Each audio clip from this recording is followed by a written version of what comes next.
Всем привет, друзья! Вы на канале Like It Round Mix, и мы опять хотим поделиться тем, что нам очень понравилось. Представляем вам нашу новую прогулку и наши новые впечатления. Пока хорошая погода, теплый солнечный день, мы идем в музей под открытым небом. Музей народной архитектуры и быта в Пирогове. Осень в Киеве в этом году наступила лишь календарно. Погода остается летней, и в первые дни сентября температура днем заходила за 30 градусов. Хочется захватить еще тепла и летних впечатлений, поэтому наш выбор такой. На южной окраине Киева расположен музей, мы добирались достаточно быстро общественным транспортом, но тут необыкновенные просторы, о городе можно забыть. Мы хорошо знакомы с этим музеем, очень часто выбираемся и любим выбираться сюда на прогулки, и с удовольствием поделимся своим опытом и побудем экскурсоводами. Музей представляет собой и архитектурный, и ландшафтный комплекс всех исторических и этнографических регионов Украины. Поэтому он занимает здоровенную по нашим представлениям площадь 133,5 гектара, и из нашего опыта, чтобы посмотреть все, что есть в музее, надо 100% планировать целый день. Мы специально представляем фотки, по которым хорошо видны расстояния, которые надо преодолеть, чтобы посмотреть все. А в музее более 300 архитектурных объектов из жизни украинцев с 16 по 20 век.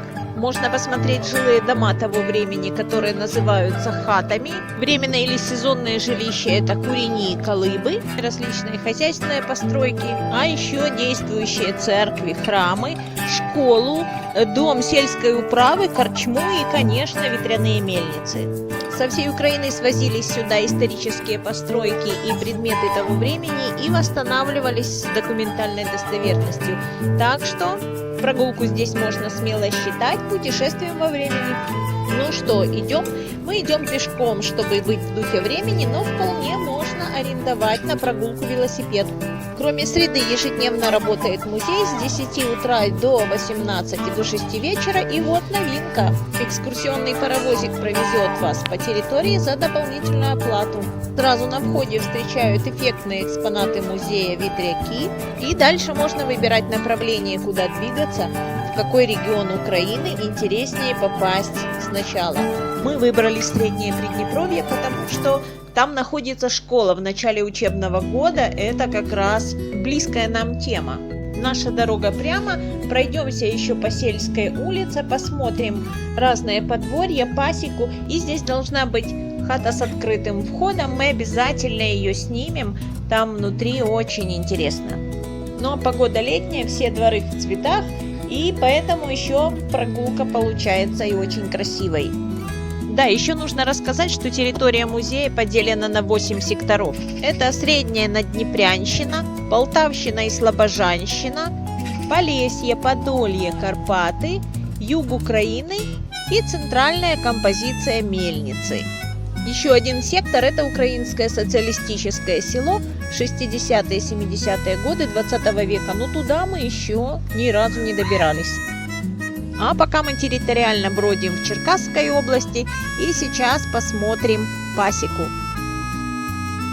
На этом подворье есть интересная хата. Это деревянный сруб из бревен.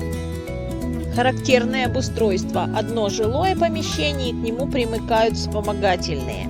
Для утвари кладовые, и вот только жилая сторона дома побелена. Оконные и дверные проемы окрашивались в интенсивный красный цвет, символизирующий очищение огнем всего входящего. И у дома характерная четырехскатная крыша из соломы. А вот уже и пасека.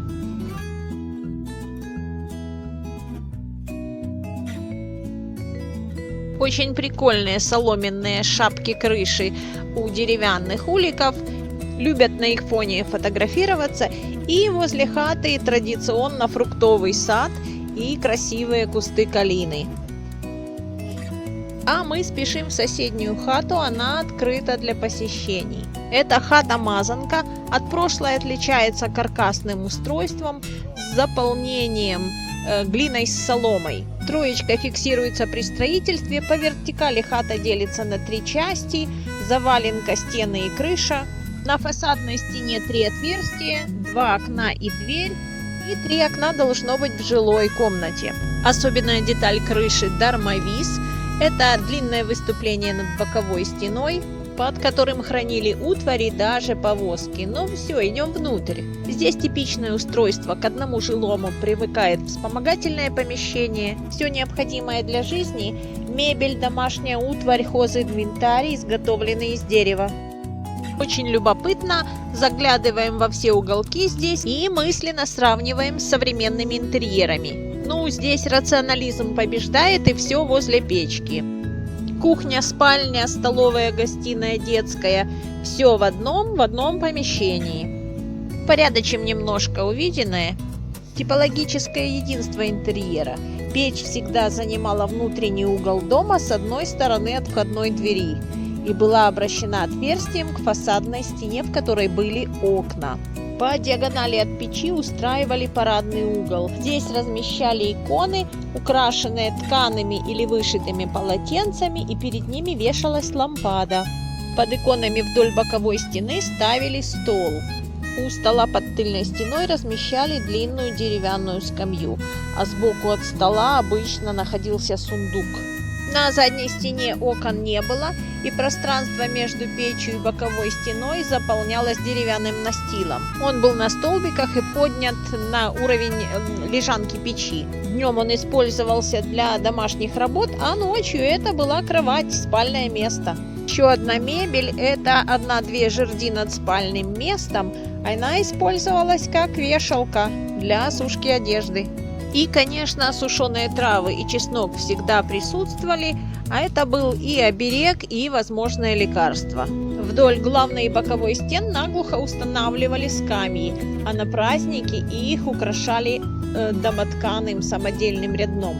Ну, я напомнила ребенку, что света, интернета и телевизора здесь не было и в помине. Со словом «жуть» он унесся, я иду за ним.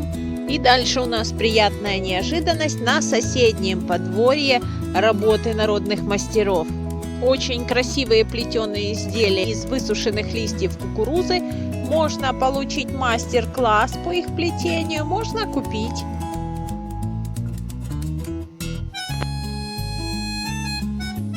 Вон какая полезная красота. И вазочки, и салфеточки, и сумки, и подставки под горячее, наверное. А вот это вот заготовка, из чего получается такая красота. Мой экскурсант хитро улыбается, что-то он уже тут себе высмотрел. Я вижу, его заинтересовали свистульки и сопилки. Ну, на сопилке надо просто научиться играть, а у свистульки есть определенная хитрость. В обычном виде она просто свистит, а если налить в нее воды, она будет тёхкать, как соловей. А еще... Дякую. Если пальчиками перебирай, так то буде добре.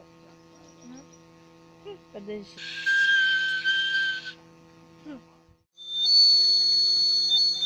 Так, без воды.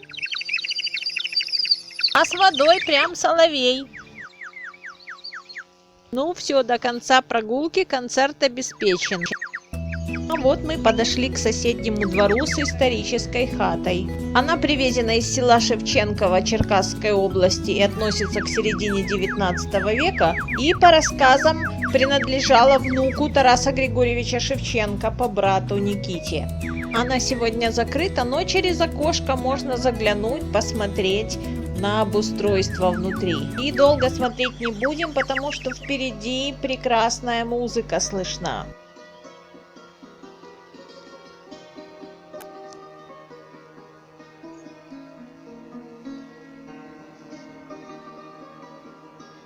Як ми гуляли у саду, там соловейко щебетав, додому я просилася, а він на нас все не пускав. Ну вот, узнали, что это за инструмент? А это вот цимбалы. старинный струнный музыкальный инструмент. Характерная у него трапециевидная форма, и мы слушали уникальное звучание и, между прочим, уникальное исполнение. Спасибо колоритному исполнителю, а впереди мы увидели чудесную скамейку возле цветника. Вот через перелаз мы туда и направляемся. Надо передохнуть от полученных впечатлений. Пока поводить глазами только остались силы, но прогулку мы обязательно продолжим.